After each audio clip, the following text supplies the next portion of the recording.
오늘 점심에 누구 왔었니? 아니요. 아무도 안 왔는데요. 66세 김정수는 교통사고로 시력을 잃은 후 아들 민수와 며느리 박은주와 함께 살고 있었습니다.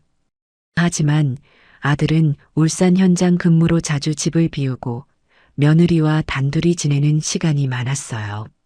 그런데 최근 집안에 이상한 변화들이 감지되기 시작했습니다.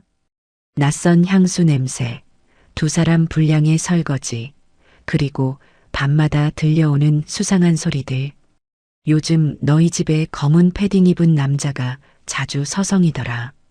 이웃의 증언까지 더해지면서 정순의 의심은 확신으로 바뀌어 갔습니다. 하지만 정순에게는 아무도 모르는 비밀이 하나 있었어요.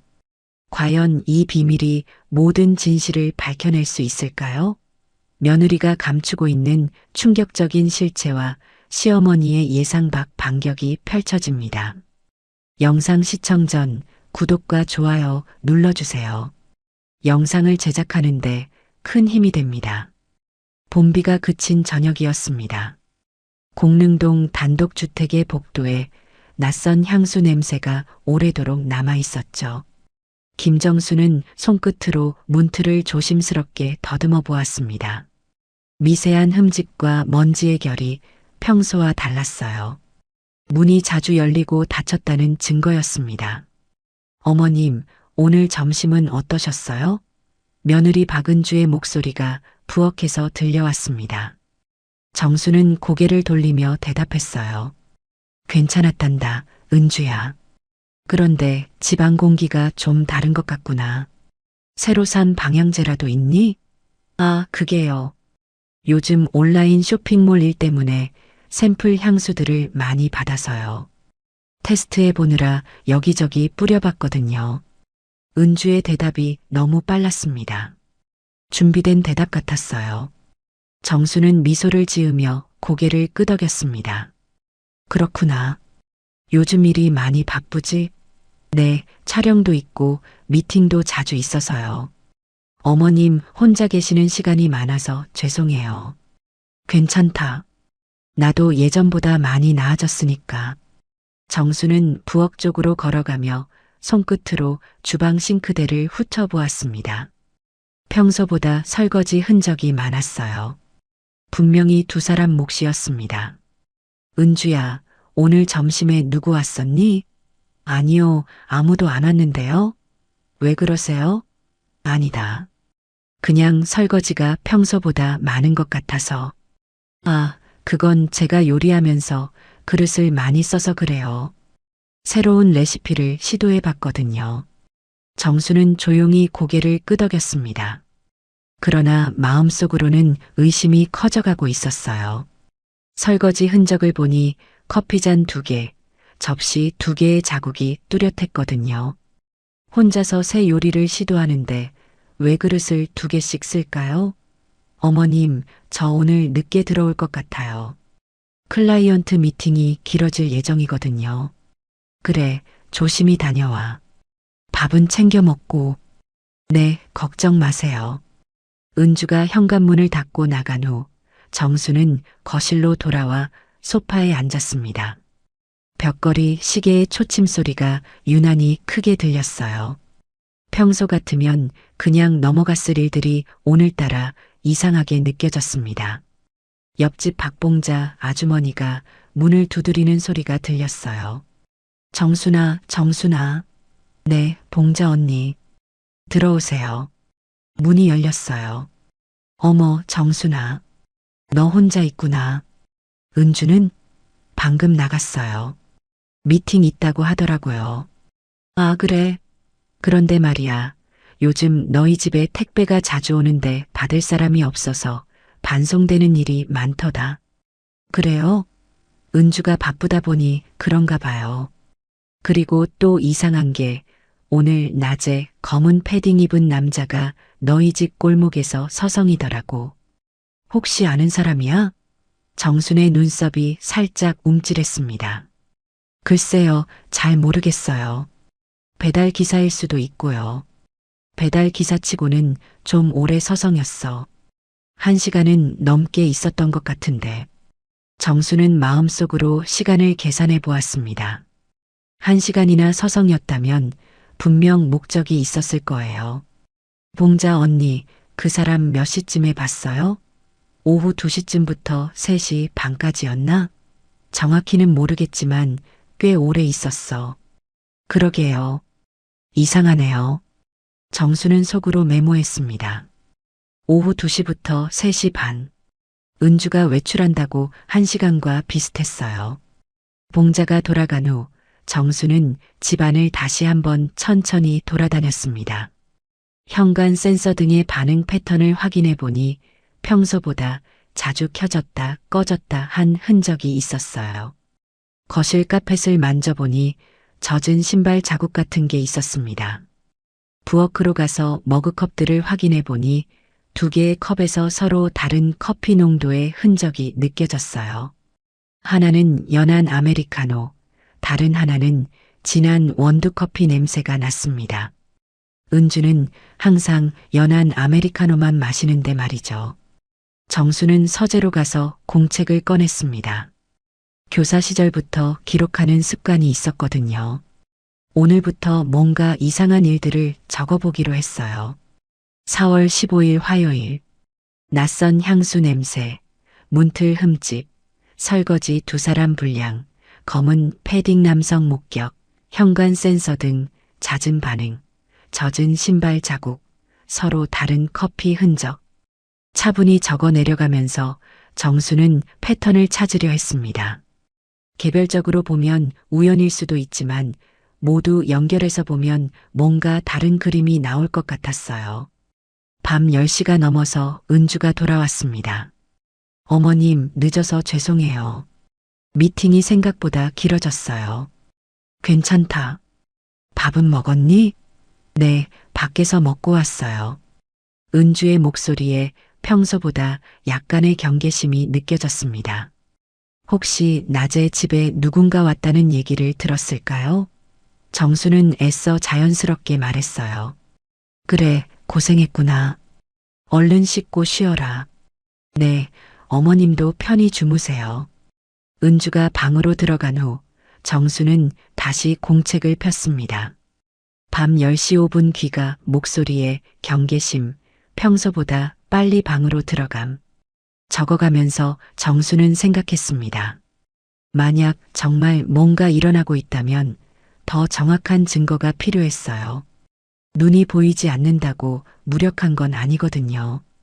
오히려 다른 감각이 더 예민해져 있었습니다. 교사로서 오랫동안 아이들의 거짓말을 구별해온 경험도 있고요. 내일부터는 더 주의 깊게 관찰해봐야겠다고 다짐했습니다. 시계가 자정을 알리는 소리와 함께 정수는 공책을 덮고 침대로 향했습니다. 마음 한편으로는 자신의 의심이 기우였으면 좋겠다는 생각도 들었어요. 하지만 교사의 직감이 말하고 있었습니다. 뭔가 분명히 일어나고 있다고요. 다음 날 아침 정수는 평소보다 일찍 일어났습니다. 며칠 전부터 계획하고 있던 일이 있었거든요. 삼성서울병원 안과 예약이었습니다. 은주야, 오늘 구청에 갈 일이 있어서 나갔다 올게. 네, 어머님. 조심히 다녀오세요. 정수는 일부러 구청에 간다고 말했어요. 실제로는 병원에 가려고 했지만 가족에게는 알리고 싶지 않았습니다. 혹시 헛된 희망을 주거나 아니면 다른 이유로 방해받을까 봐서요. 구청 셔틀버스를 타고 병원까지 가는 길, 정순의 마음은 복잡했습니다. 한편으로는 시력 회복에 대한 기대감이, 다른 한편으로는 어제부터 시작된 의심들이 자리 잡고 있었어요. 만약 정말 눈이 다시 보게 된다면 집에서 일어나는 일들을 직접 확인할 수 있을 텐데 하는 생각이 들었습니다. 삼성서울병원 안과 진료실에서 한소연 전문의가 검사 결과를 설명했습니다. 김정수님, 검사 결과가 생각보다 좋습니다. 시력 회복 가능성이 충분히 있어요. 정말요? 네, 다만 2차례 수술과 이후 재활 훈련이 필요합니다. 첫 번째 수술 후 2주 정도 회복 기간을 거쳐 두 번째 수술을 진행하고 그 다음에 약 한 달간 재활 과정을 거쳐야 해요. 한소연은 치료 계획표를 건네며 자세히 설명했습니다. 전체 과정이 약 2달 정도 소요될 예정이고 성공률은 80% 정도라고 했어요. 정수는 가슴이 뛰었습니다. 다시 볼 수 있다는 희망이 생겼거든요. 선생님, 이 치료 과정을 가족에게 알리지 않고 진행할 수 있을까요? 물론입니다. 환자분의 프라이버시는 철저히 보호됩니다. 다만 수술 후 관리 차원에서 보호자가 있으면 좋은데. 괜찮습니다. 제가 알아서 할게요. 병원에서 돌아온 정수는 더욱 주의 깊게 집안을 살폈습니다. 이제 정말 확실한 증거를 찾아야겠다는 생각이 들었어요. 며칠 후 시력을 회복하게 되면 지금까지의 의심들이 사실인지 확인할 수 있을 테니까요. 주말 아침이었습니다. 택배가 도착했다는 초인종 소리가 들렸어요. 은주가 현관으로 뛰어가는 발소리가 들렸습니다. 어머님, 제가 주문한 거예요. 그래, 받아라.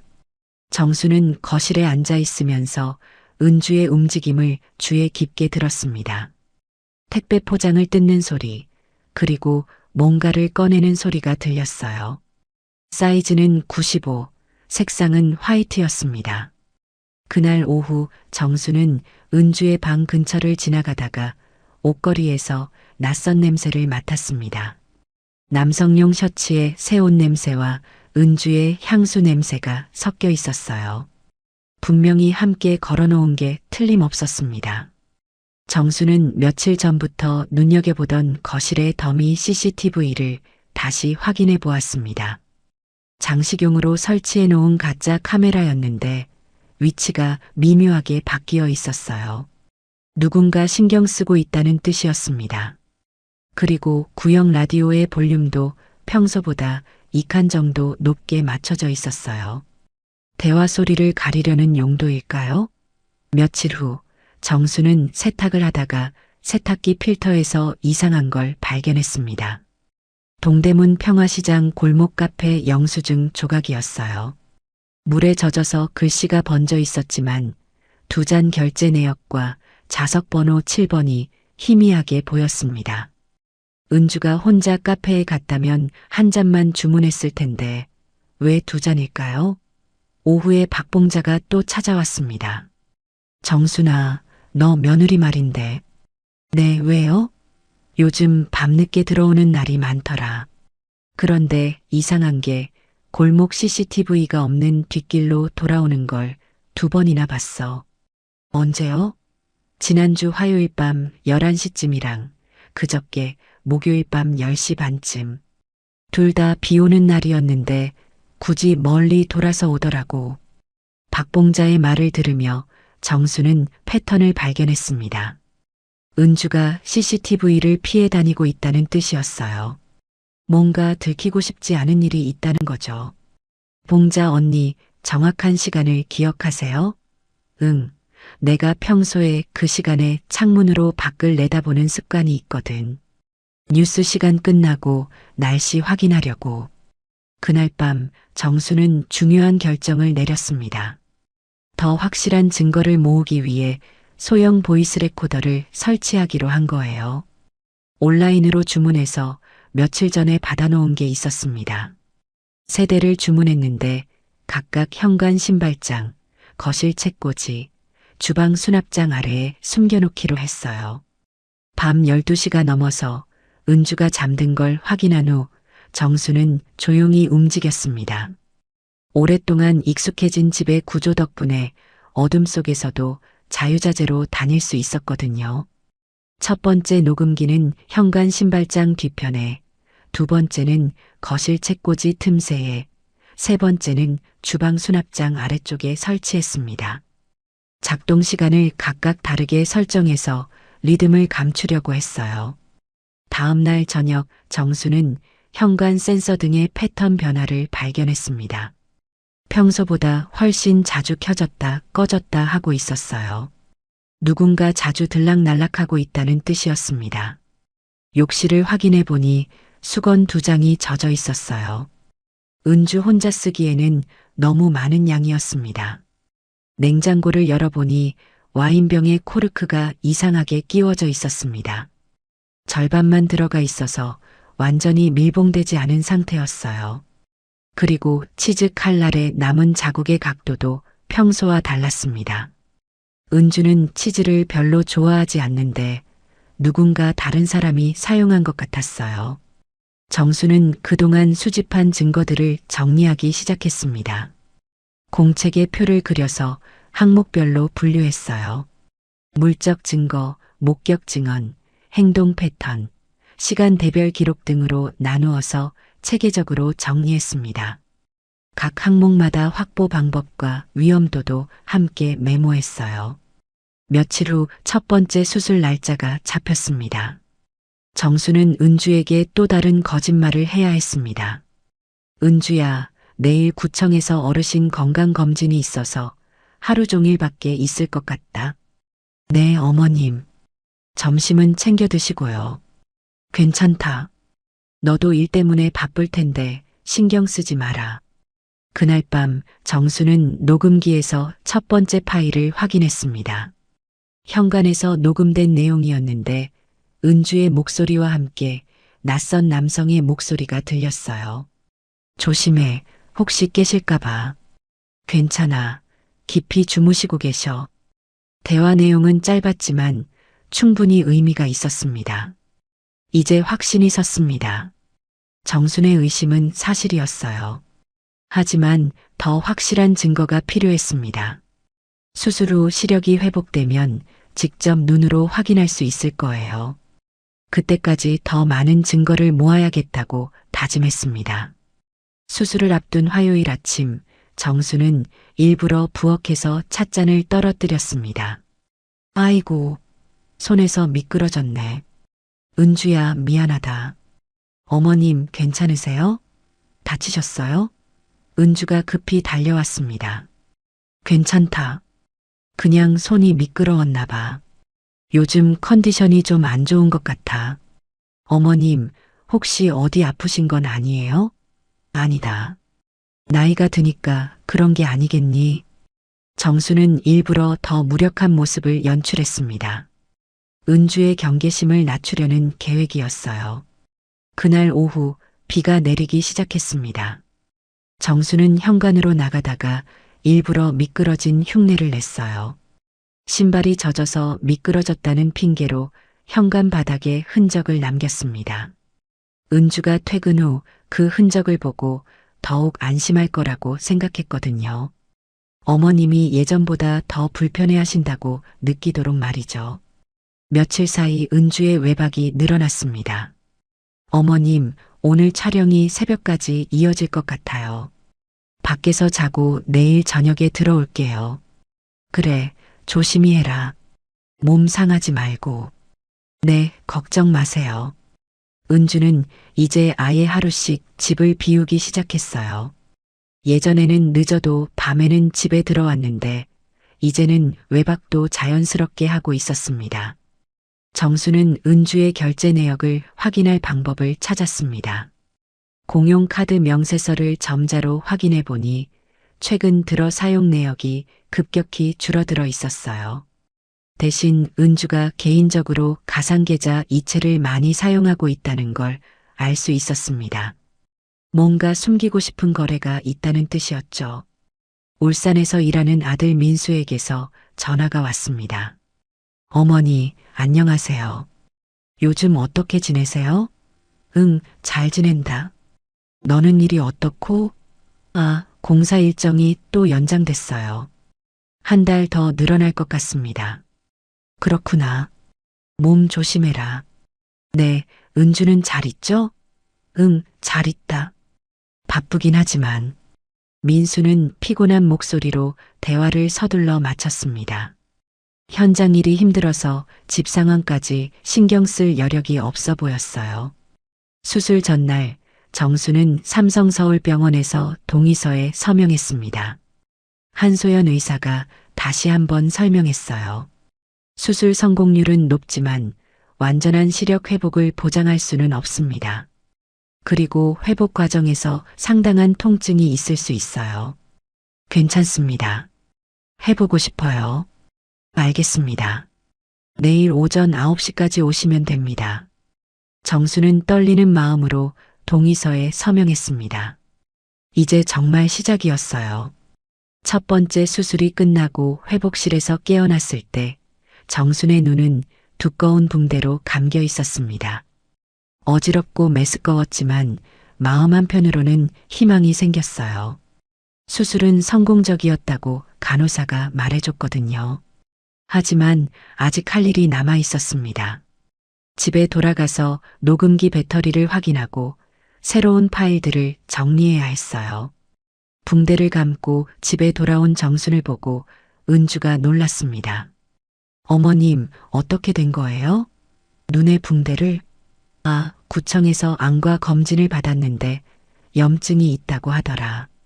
며칠 붕대하고 있으라고 해서. 그렇구나. 많이 아프세요? 괜찮다. 며칠이면 나을 거야. 은주는 안심한 듯 보였습니다. 정순이 더욱 불편해졌다고 생각했을 거예요. 그날 밤 정순은 붕대를 감은 상태에서도 녹음기를 확인했습니다. 손끝으로 조심스럽게 장치를 만져가며 배터리 상태를 점검하고 새로운 파일들을 구분해서 저장했어요. 어려운 작업이었지만 포기할 수 없었습니다. 며칠 사이 은주의 행동이 더욱 대담해졌습니다.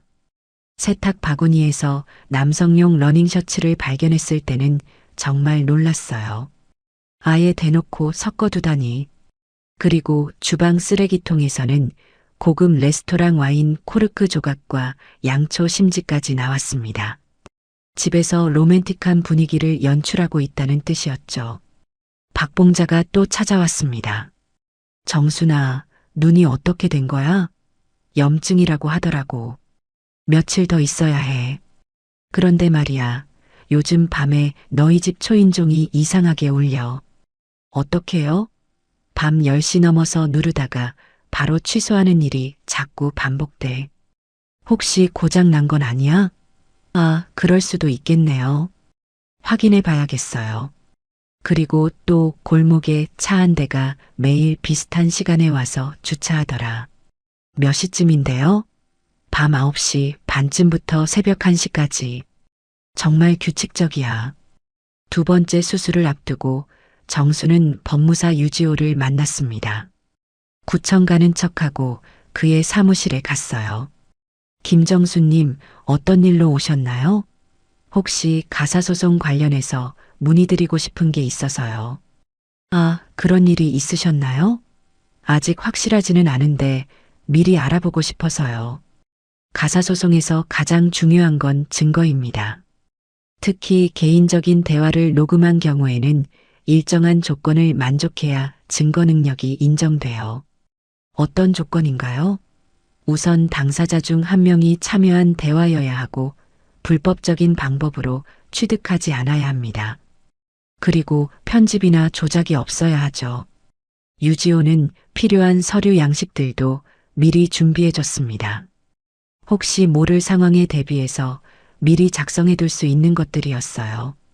김정수님, 혹시 정말 그런 일이 벌어진다면 언제든 연락하세요. 도움드리겠습니다. 네, 고맙습니다. 두 번째 수술이 끝나고 회복실에서 깨어났을 때 정수는 작은 변화를 느꼈습니다. 붕대 틈 사이로 아주 희미하게 빛이 느껴졌어요. 간호사에게 물어보니 회복이 예상보다 빠르다고 했습니다. 앞으로 2주 정도 더 지나면 붕대를 풀 수 있을 거라고 했어요. 그때까지 조심스럽게 관리하면서 재활 훈련을 시작하면 된다고 했습니다. 집에 돌아온 정수는 새로운 계획을 세웠습니다.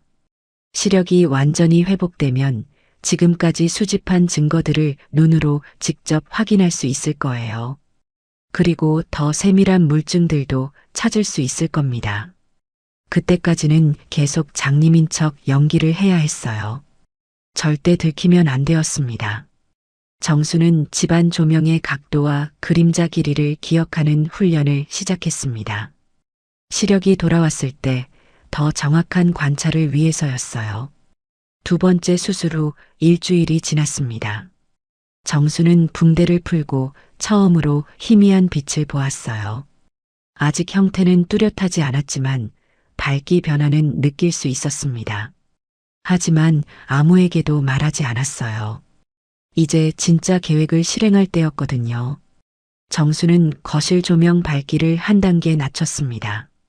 그리고 스마트 플러그 타이머를 설정해서 밤 10시 30분에 자동으로 켜지도록 했어요. 은주와 그 남자의 동선을 유도하려는 작전이었습니다. 가장 중요한 건 현관문 비밀번호였습니다. 정수는 몰래 번호를 바꿨어요. 기존 번호 1204에서 815로 말이죠. 은주야, 현관문 비밀번호를 바꿨단다. 왜요? 혹시 보안상 문제라도? 아니다. 그냥 오래 쓰다 보니까 바꾸는 게 좋을 것 같아서. 새 번호는 815야. 아, 네. 알겠어요. 은주는 별다른 의심 없이 새 번호를 받아들였습니다. 하지만 정순에게는 중요한 함정이었어요. 만약 제3자가 집에 들어온다면 은주가 그 번호를 알려줘야 할 테니까요. 그날 밤 11시경 정수는 거실 소파에서 장님인 척 앉아 있었습니다. 귀를 기울이고 있는데 현관문이 열리는 소리가 들렸어요. 발소리가 2명분이었습니다. 한 명은 은주의 것이고 다른 하나는 낯선 남성의 것이었어요. 조심해, 혹시 깨실까봐. 괜찮아. 평소보다 더 깊이 주무시고 계셔. 최근에 눈 수술하셔서 많이 피곤하시거든. 정수는 숨을 죽이고 들었습니다. 확실히 은주와 어떤 남자가 함께 들어왔어요. 현관 로그를 나중에 확인해 보니 놀라운 걸 발견했습니다. 동일한 번호 815로 2차례 연속 진입 기록이 남아 있었어요. 한 번은 은주가, 그 다음은 남자가 입력한 것 같았습니다. 신발장 근처를 손으로 더듬어 보니 남성 구두 바닥에 특별한 패턴이 남긴 미세한 진흙 가루가 느껴졌어요. 은주의 신발과는 완전히 다른 종류였습니다. 주방 수납장 아래 숨겨둔 녹음기가 제 역할을 했습니다.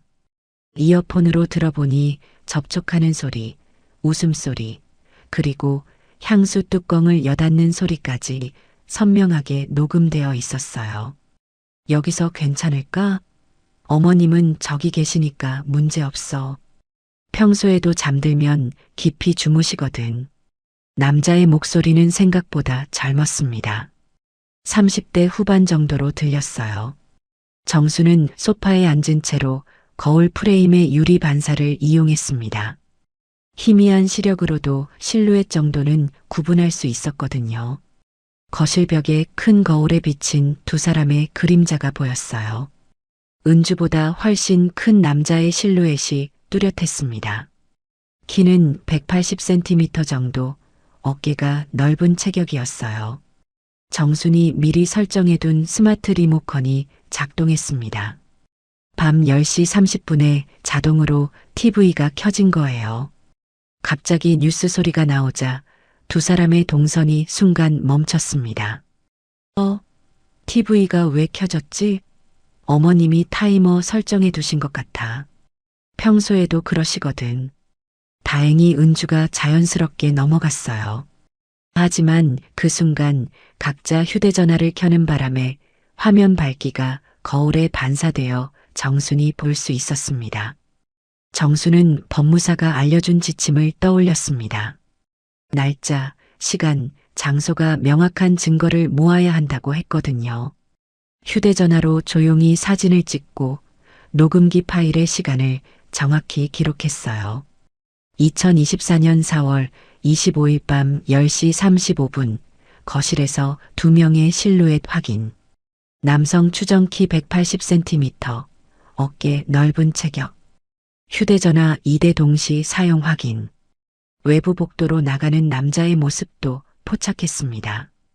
복도 CCTV 사각지대를 의도적으로 이용하고 있었지만 현관 철제 프레임에 실루엣이 반사되었어요. 검은 패딩, 마스크, 그리고 손목에 찬 시계까지 형태가 남았습니다. 정수는 그 순간을 놓치지 않고 기억 속에 새겼어요. 다음 날 아침 은주가 침대 커버를 교체하는 모습을 봤습니다. 평소보다 부산스럽게 움직이더라고요. 어머님, 오늘 세탁 좀 많이 할게요. 시트도 갈아야 하고. 그래, 알았다. 하지만 정수는 이미 증거를 확보한 상태였어요. 세탁기 필터를 미리 확인해뒀거든요. 짧은 검은 머리카락 몇 가닥과 특별한 헤어 왁스 잔여물이 구분되어 있었습니다. 은주 것과는 완전히 다른 종류였어요. 울산에 있는 민수에게서 전화가 왔습니다. 어머니, 다음 주 금요일에 귀가할 수 있을 것 같아요. 그래, 오랜만이네.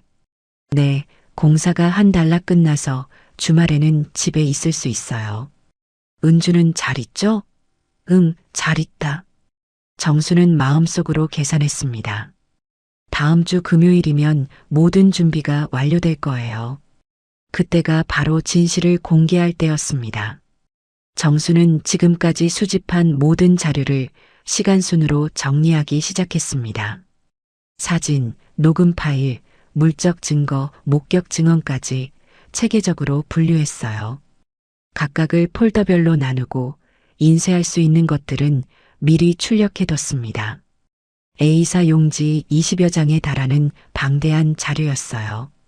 현관 출입 로그, 신용카드 사용 내역, 택배 영수증, 녹음 파일 목록, 사진 자료까지 빠짐없이 정리했습니다.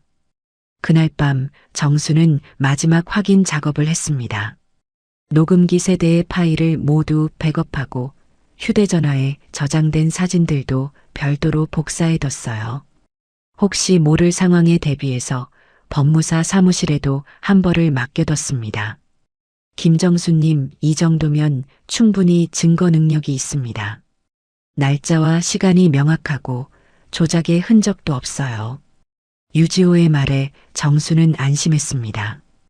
이제 마지막 단계만 남았어요. 민수가 돌아오는 날 모든 것을 공개하는 것이었습니다.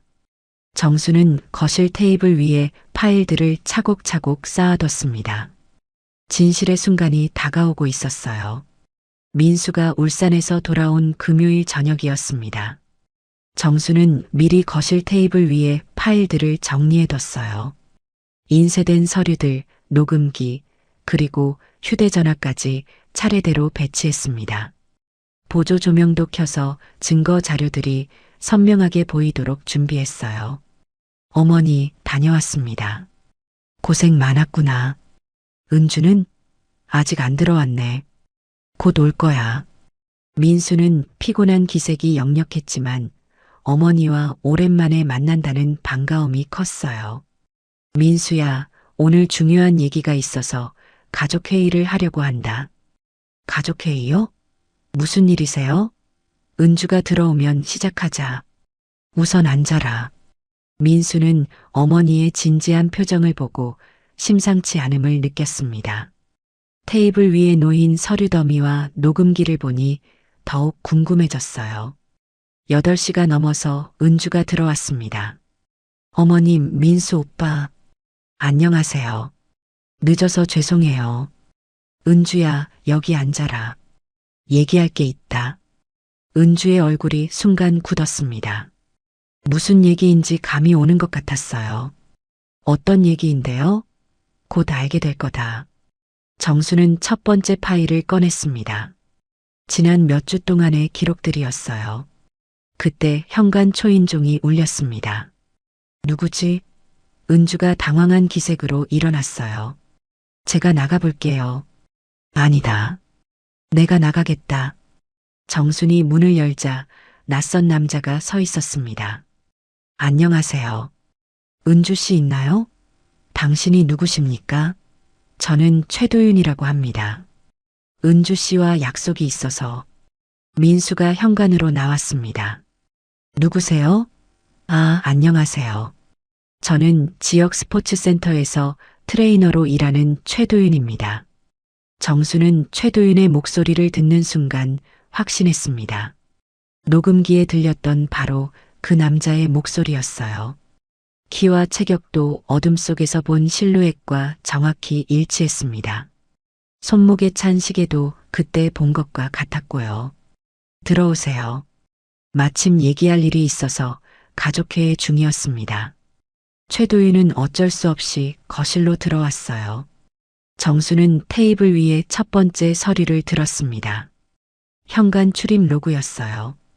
이건 우리 집 현관문 비밀번호 사용 기록입니다. 4월 25일 밤 10시 33분에 815번호로 2번 연속 입력됐네요. 최도윤의 얼굴이 하얗게 질렸습니다.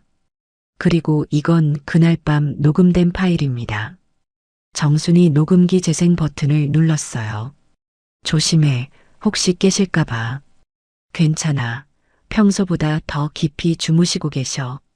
최근에 눈 수술하셔서 많이 피곤하시거든. 선명한 음성이 거실에 울려 퍼졌습니다. 이것도 보세요. 정순이 또 다른 영수증을 내밀었어요. 동대문 평화시장 골목 카페, 좌석 7번, 2장 결제. 그리고 세탁기 필터에서 나온 남성용 러닝셔츠 섬유와 헤어 왁스 성분 분석 결과도 있습니다. 은주는 말을 잃고 앉아 있었고 민수는 충격에 빠진 표정이었어요. 최도윤은 변명을 시도했습니다. 이건 오해가 있는 것 같은데요. 저와 은주 씨는 그런 관계가 아닙니다. 정순이 휴대전화를 꺼냈습니다. 그럼 이것도 설명해 보세요. 최도윤의 통화 기록을 보여주며 말했어요. 당신 휴대전화 통화 내역에 은주의 번호가 아닌 다른 선불폰 번호들이 많이 나오네요. 이건 뭡니까? 최도윤이 당황했습니다. 그건 업무용이에요. 업무용이라고요? 어떤 업무인지 구체적으로 말해보세요. 정순의 추궁이 계속됐습니다. 정순이 또 다른 서류를 꺼냈어요. 최도윤의 계좌 이체 내역이었습니다. 매월 은주에게서 30만 원씩 이체받은 기록이 6개월 동안 이어져 있었어요. 메모칸에는 제품 촬영 대행, 모델 알선이라는 문구가 적혀 있었습니다. 이게 뭡니까? 단순한 외도가 아니라 금전거래가 있었던 거네요. 최도윤이 더듬거렸습니다. 그건 정말 촬영 관련 일이었어요. 은주 씨가 온라인 쇼핑몰 일을 하시니까 모델이 필요할 때가 있어서. 민수가 분노로 떨리는 목소리로 말했습니다. 그럼 왜 집에서 만났어요? 촬영이라면 스튜디오나 다른 곳에서 하는 게 정상 아닌가요? 은주가 입을 열었습니다. 오빠, 오해가 있어요. 정말 촬영 때문에. 정순이 또 다른 자료를 제시했어요. 은주의 가상계좌 이체 내역과 소비 패턴 분석표였습니다. 가사비 계좌와 별도로 운영하는 계좌에서 최도윤에게 돈이 나간 기록이 명확했어요. 보세요. 생활비 계좌가 아닌 별도 계좌에서 매월 정기적으로 돈이 나갔습니다. 그리고 같은 시기에 고급 레스토랑 결제, 호텔 이용 기록도 있네요. 이게 단순한 촬영 대행 비용인가요? 은주의 얼굴이 창백해졌습니다. 민수는 서류들을 하나씩 확인하며 전체 그림을 파악하기 시작했어요. 법적으로도 문제가 될 수 있겠네요. 재산상 손해도 상당하고. 은주가 휴대전화를 잠그려고 했지만 정순이 미리 준비한 자료가 있었습니다. 같은 시간대 위치 정보와 와이파이 접속 기록까지 출력해 놨거든요. 4월 25일 밤 10시부터 새벽 1시까지 같은 위치에서 2개의 휴대전화가 동시에 인터넷에 접속한 기록이 있습니다. 더 이상 부인하기 어려운 상황이 됐어요. 최도윤이 마지막 변명을 시도했습니다. 정말 오해입니다. 저희는 그냥 업무 파트너일 뿐이에요. 그럼 왜 밤늦게 집에 와서 몇 시간씩 있었나요? 촬영이라면 낮에 하는 게 맞지 않나요? 정순의 논리 정연한 추궁에 최도윤은 더 이상 대답하지 못했습니다. 분위기가 완전히 얼어붙었습니다. 정수는 차분하게 말했어요. 지금까지 수집한 증거는 충분히 법정에서 통할 만한 것들입니다. 하지만 법적 절차를 밟기 전에 각자 설명할 기회를 주겠습니다. 순서대로 진실을 말해보세요. 은주부터 시작하죠. 정수는 시력이 회복된 사실을 아직도 숨기고 있었어요. 오로지 수집한 증거의 힘만으로 상황을 정리하고 있었습니다. 정수는 테이블 위에 리모컨을 들었습니다. 그리고 거실 조명을 가장 밝게 켰어요. 모든 사람이 놀란 표정으로 바라보는 가운데 정수는 조용히 일어섰습니다. 그리고 지금까지 감고 있던 붕대를 천천히 풀기 시작했어요. 어머님, 뭐 하시는 거예요? 은주가 당황했습니다. 붕대가 완전히 벗겨지자 정순의 눈이 드러났어요. 분명히 보고 있는 눈이었습니다. 여러분, 제가 지난 몇 주 동안 눈이 보이지 않는 척했지만 사실은 수술로 시력을 회복했습니다. 정순의 폭탄 선언에 모든 사람이 충격에 빠졌어요. 어머니, 그럼 지금까지 모든 걸 보고 있었다. 그리고 계획적으로 증거를 수집했지. 민수는 믿을 수 없다는 표정이었고 은주와 최도희는 완전히 얼어붙었습니다. 정순이 서랍에서 추가 자료를 꺼냈습니다. 보이스 레코더 원본 파일과 백업 SD카드들이었어요. 혹시 조작 의혹을 제기할까봐 원본과 백업을 모두 준비해뒀습니다. 이 모든 파일들은 편집이나 조작 없이 원본 그대로입니다. 시간 정보와 메타데이터까지 모두 보존되어 있어요. 정순의 치밀함에 모든 사람이 할 말을 잃었습니다. 현관문이 열리는 소리가 들렸습니다. 미리 연락해둔 법무사 유지호가 도착한 거예요. 안녕하세요. 김정수님께서 연락하셔서 왔습니다. 유지호는 가방에서 서류들을 꺼내며 설명을 시작했어요. 현재 상황으로 봐서는 가사소송으로 진행할 경우 재산 분할, 위자료, 주거권 문제가 모두 다뤄질 것 같습니다. 수집된 증거들의 증거 능력도 충분히 인정받을 수 있어요. 최도윤이 다시 해명을 시도했습니다. 정말 오해입니다. 저는 은주 씨의 외도 상대가 아니에요. 은주 씨가 온라인 쇼핑몰 운영하면서 노쇼 클라이언트 문제가 생겼을 때 해결을 도와달라고 부탁하셔서 그래서 집에서 만난 거예요. 하지만 정순이 준비한 자료에는 그의 주장을 반박하는 증거들이 있었습니다.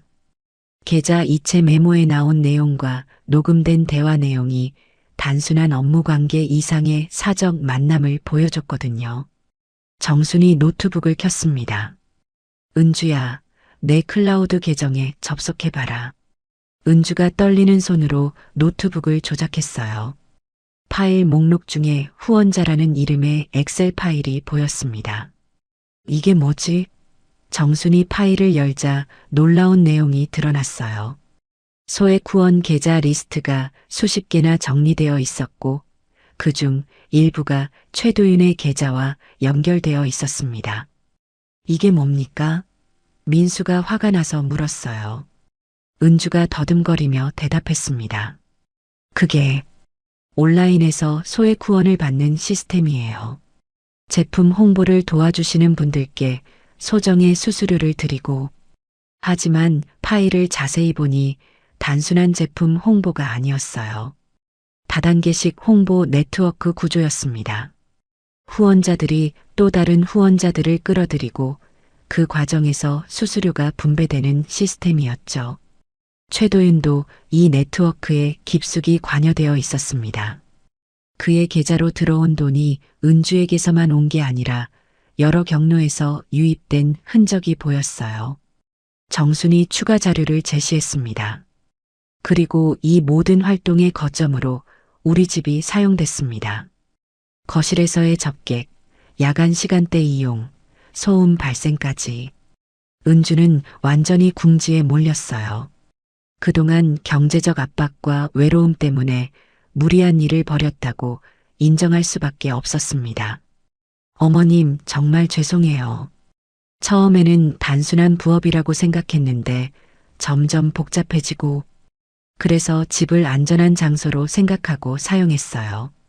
하지만 그건 가족과의 약속을 어긴 거였어요. 정순이 서랍에서 오래된 문서를 꺼냈습니다.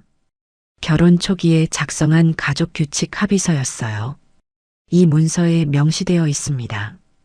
거주 공간의 상업적 이용 금지, 가게 운영의 투명성 유지, 외부인 출입에 대한 사전 협의. 은주가 이 모든 규칙을 위반했어요. 민수는 분노를 참지 못했습니다.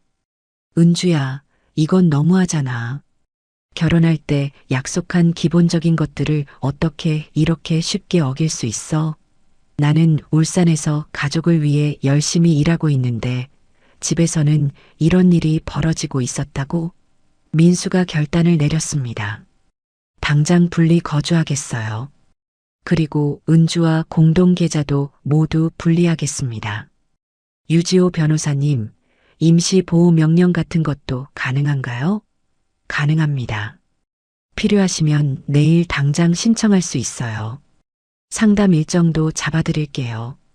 박봉자가 문을 두드렸습니다. 정순아, 무슨 일이야? 목소리가 다 들려. 들어오세요, 봉자 언니. 박봉자가 들어와서 상황을 파악하더니 고개를 끄덕였어요.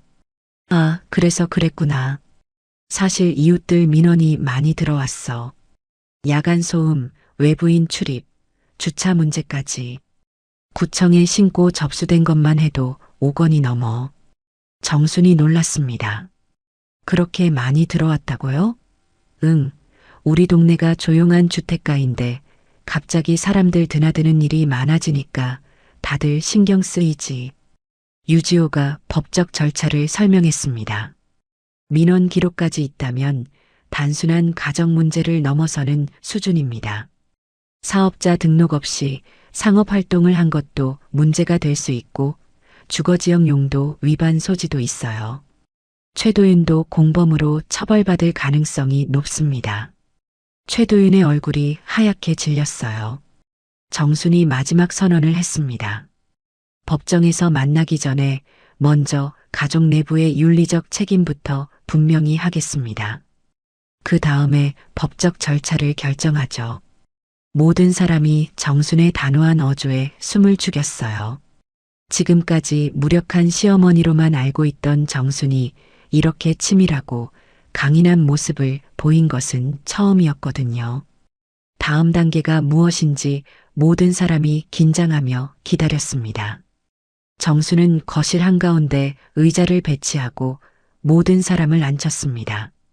마치 법정과 같은 분위기였어요. 이제부터 시간 순서대로 증거 자료를 재생하겠습니다. 각자에게 반박할 기회를 동등하게 주겠어요. 정순의 차분하지만 단호한 목소리에 모든 사람이 긴장했습니다. 첫 번째 증거부터 보겠습니다.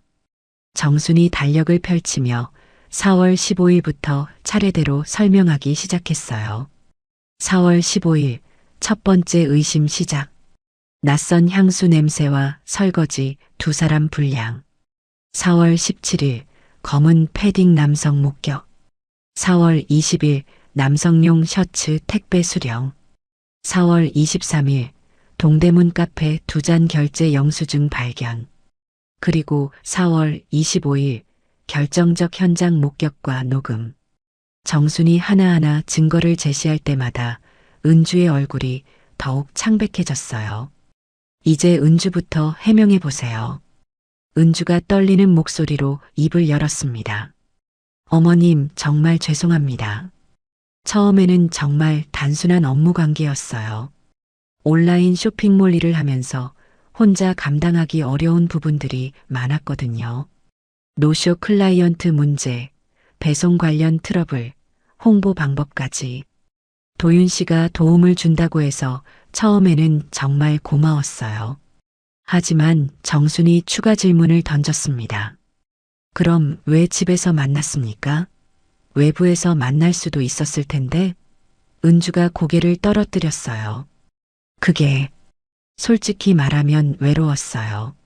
민수 오빠는 울산에 자주 나가시고 저는 집에서 혼자 일하는 시간이 너무 많았거든요. 처음에는 정말 업무 얘기만 했는데 점점 개인적인 얘기도 하게 되고 그러다 보니 경계가 흐려졌어요. 감정적으로 의존하게 됐다고 해야 할까요? 은주의 솔직한 고백에 민수가 주먹을 쥐었습니다. 최도윤이 변명을 시도했습니다. 저도 처음에는 정말 업무 도움만 주려고 했어요. 은주 씨가 어려움을 겪고 있다고 해서 선의로 도움을 준 거였습니다. 하지만 정순이 계좌 이체 내역을 다시 제시했어요. 선이라고 하기에는 금액이 너무 큽니다. 6개월 동안 총 180만 원을 받았네요. 그리고 야간에 정기적으로 출입한 것에 대해서는 어떻게 설명하시겠어요? 최도윤이 더듬거렸습니다. 그건 은주 씨가 낮에는 촬영이나 미팅이 있어서 시간이 안 됐거든요. 그래서 저녁 시간에 만날 수밖에 없었어요. 하지만 정수는 녹음 파일을 재생했습니다. 두 사람의 친밀한 대화와 웃음소리가 거실에 울려 퍼졌어요. 이게 단순한 업무 상담 소리로 들립니까? 최도윤은 더 이상 변명할 수 없었습니다. 민수가 분노를 터뜨렸습니다. 은주야, 나는 가족을 위해서 울산까지 나가서 힘든 현장 일을 하고 있었어. 매달 생활비 300만 원씩 보내면서 집안 걱정 안 하고 일에 집중하라고 했잖아. 그런데 그 돈으로 다른 남자에게 용돈을 주고 있었다고? 이건 단순한 외로움 문제가 아니야. 경제적 배신이지. 민수의 목소리가 떨렸습니다. 이혼을 심각하게 고려하겠어. 유지호가 법적 절차를 설명했습니다. 현재 상황으로는 이혼 사유가 충분히 성립합니다. 배우자의 부정행위, 경제적 배신, 주거 공간의 무단 사용까지 재산 분할에서도 은주 씨에게 불리할 수밖에 없어요. 위자료도 상당할 것 같고요. 은주가 울음을 터뜨렸습니다. 오빠, 정말 죄송해요. 변명할 여지가 없어요. 그때 정순이 예상 밖의 제안을 했습니다. 잠깐, 민수야. 법정으로 가기 전에 다른 방법을 생각해보자. 어머니, 처벌로 모든 걸 끝내는 것보다 다시 시작할 기회를 주는 게 어떨까? 물론 조건이 있어야 하지만 모든 사람이 놀란 표정으로 정순을 바라봤어요. 가장 큰 피해자인 정순이 용서를 제안한 거였거든요. 정순이 구체적인 조건을 제시했습니다. 재발 방지 약정서를 작성하고 의무적으로 이행해야 할 항목들을 정하는 거예요. 첫째, 주거 공간 사용 규칙 엄격히 준수. 둘째, 부부 상담 의무 수강. 셋째, 모든 계좌 사용 투명성 확보. 넷째, 외부인 출입 사전 협의 원칙. 다섯째, 이 중 하나라도 위반 시 즉시 이혼 절차 진행. 어떻습니까? 은주가 간절한 표정으로 대답했습니다. 네, 어떤 조건이든 받아들이겠어요. 정말 다시는 이런 일 없을 거예요. 최도윤과의 모든 연결도 완전히 끊겠습니다. 정순이 종이를 내밀었어요. 그럼 지금 당장 최도윤 씨와의 관계 종료 확인서부터 작성하세요. 은주는 즉시 펜을 들고 확인서를 작성했습니다. 최도윤 씨와의 모든 업무 관계 및 개인적 연락을 즉시 중단하며 향후 어떤 형태의 접촉도 하지 않을 것을 약속합니다. 최도윤도 같은 내용의 확인서를 작성했어요. 그리고 지금까지 받은 돈을 모두 반환하겠다고 약속했습니다. 정순이 서재에서 자개 보석함을 가져왔어요. 그리고 그 안에서 오래된 도자기 찻잔 2개를 꺼냈습니다. 이 찻잔은 우리 가족이 처음 이 집에 왔을 때부터 쓰던 거예요. 가족의 기본을 다시 세우는 의미로 차를 한 잔 하겠습니다. 정순이 정성스럽게 차를 우려서 은주와 민수에게 건넸어요. 민수야, 분리 거주는 잠시 미뤄두고 상담부터 시작해보자. 대신 조건이 하나라도 어긋나면 그때는 정말 끝이야. 민수가 고민하다가 고개를 끄덕였습니다. 알겠어요, 어머니. 한 번만 더 기회를 주겠습니다. 하지만 정말 마지막이에요. 약정서 작성이 완료되자 정순이 마지막 선언을 했습니다. 이제 모든 증거 자료의 대외 유포를 중단하겠습니다. 대신 이 약정서를 철저히 지켜주세요. 정수는 냉장고에 가족 복구 계획표를 부착했어요. 월별 상담 일정, 계좌 정리 과정, 신뢰 회복 단계별 목표까지 세세하게 적혀 있었습니다. 지금부터 진짜 시작입니다. 2년 후 가을이었습니다. 정수는 지역 종합병원 자원봉사실에서 환자 안내를 돕고 있었어요. 회복된 시력으로 새롭게 익힌 취미인 사진 봉사도 겸하고 있었습니다. 오늘도 여느 때와 다름없이 검진 대기실에서 환자들을 도와주고 있었는데 휘청거리며 들어오는 여성이 눈에 띄었어요. 어라, 저 사람이. 정수는 자세히 보니 박은주였습니다. 은주는 몰라보게 야위어 있었어요. 얼굴색도 좋지 않고 걸음걸이도 불안정했습니다. 정수는 망설임 없이 다가갔어요. 은주야, 어떻게 된 거니? 어머님? 은주가 놀란 표정으로 정순을 바라봤습니다. 어머님, 여기서 뵙게 되다니. 정수는 보호자 호출배를 눌러 은주를 안정시켰어요. 우선 앉아라. 많이 아픈 것 같은데? 은주가 털어놓은 이야기는 안타까웠습니다. 약정서를 지키며 새로운 일을 시작했지만 과도한 업무와 심리적 압박으로 건강이 악화됐다고 했어요. 검사 결과를 기다리고 있는데 의사가 심각하다는 표정이었다고 했습니다. 어머님, 정말 죄송해요. 그때 일로 얼마나 상처받으셨을까? 지금 생각해도 정말 바보 같은 짓이었어요. 정수는 은주의 손을 잡아줬습니다. 이미 지난 일이야. 지금은 건강이 우선이다. 검사 결과 나오면 필요한 조치를 취하자. 은주의 눈에 눈물이 고였어요. 어머님께서 이렇게 말씀해 주시니 정말 감사해요. 그 후 2년 동안 정말 열심히 살려고 노력했어요. 민수 오빠와 상담도 꾸준히 받고 약속도 모두 지켰는데 몸이 이렇게 되니까 막막해요. 검사 결과가 나왔습니다. 과로로 인한 면역력 저하와 스트레스성 위염이 심각한 수준이었어요. 입원 치료가 필요하다고 했지만 은주는 경제적 부담을 걱정했습니다. 어머님, 치료비가 만만치 않을 것 같아요. 민수 오빠한테 또 부담을 드릴 수는 없고. 정순이 자원봉사자 수첩을 꺼냈어요. 여기 후원 단체 리스트가 있어. 경제적으로 어려운 환자들을 위한 지원 제도들이야. 정수는 구체적인 절차를 안내해 줬습니다. 어려운 서류 작성법부터 신청 방법까지 자세히 알려줬어요. 그리고 몰래 봉사단 이름으로 의료비 후원 신청을 해뒀습니다. 수혜자 명단에는 시어머니 친구 모임 명의를 사용해서 은주가 직접적인 빚을 지지 않도록 배려했어요. 은주야, 이 후원금은 빚이 아니야. 사회에서 어려운 사람들을 돕는 제도이니까 부담 갖지 마라. 며칠 후 민수가 병원으로 찾아왔습니다. 어머니, 은주 상태가 어떤가요? 많이 좋아졌다.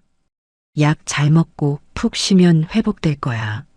민수는 지난 2년간의 변화를 정순에게 털어놓았어요. 상담을 받으면서 많은 걸 깨달았다고 했습니다. 어머니, 처음에는 정말 화가 났어요. 배신감도 컸고요. 하지만 상담을 받으면서 은주의 마음도 이해하게 됐어요. 외로움이 사람을 얼마나 힘들게 하는지. 민수는 관계의 회복과 정리를 균형 있게 고려하고 있었습니다. 당장 예전처럼 돌아갈 수는 없지만 서로를 이해하려고 노력하고 있다고 했어요.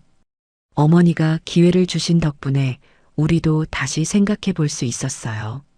성급하게 결정했다면 후회했을 거예요. 정수는 흐뭇하게 미소 지었습니다. 시간이 많은 걸 해결해 주는구나. 은주가 퇴원 후 찾아와서 인사했습니다. 어머님 덕분에 건강 회복했어요. 그리고 새로운 일도 시작했어요. 공공기관에서 하는 온라인 판매 교육 강사 일이에요.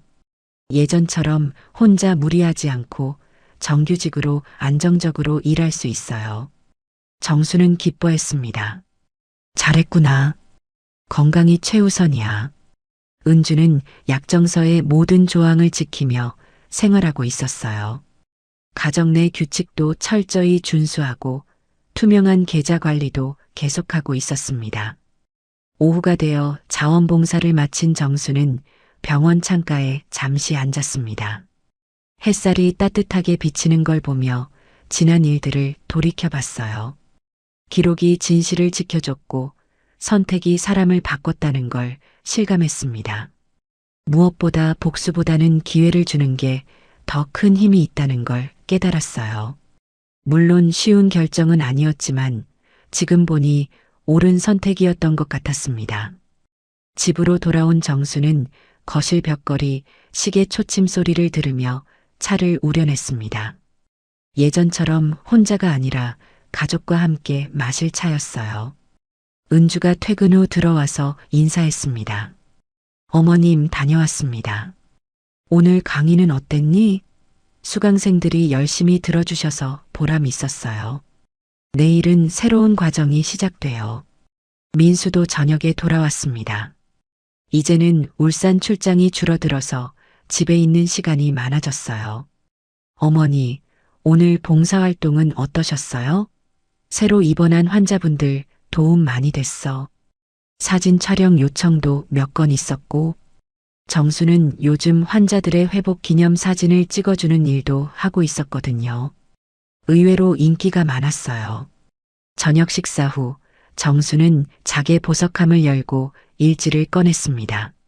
예전처럼 의심과 증거 수집이 아니라 일상의 소소한 행복들을 기록하는 일지였어요. 오늘은 은주의 건강한 모습, 민수의 밝은 표정, 그리고 자신의 보람 있는 하루를 적었습니다. 2년 전 그 힘들었던 시간들이 결국 가족을 더 단단하게 만들어줬다는 생각이 들었어요. 정수는 보석함을 닫으며 오늘의 일지를 마감했습니다. 복수가 끝이 아니라는 것, 용서가 때로는 더 큰 힘이 된다는 것, 그리고 규칙과 책임이 회복의 출발점이라는 것을 배웠습니다. 시계가 자정을 알리는 소리와 함께 정수는 평온한 마음으로 하루를 마무리했어요. 내일도 새로운 하루가 시작될 거였습니다. 오늘 이야기가 좋으셨다면 구독과 댓글, 알람 설정 잊지 마시고 소중한 댓글 하나가 정말 큰 힘이 됩니다. 시청해 주셔서 진심으로 감사드립니다.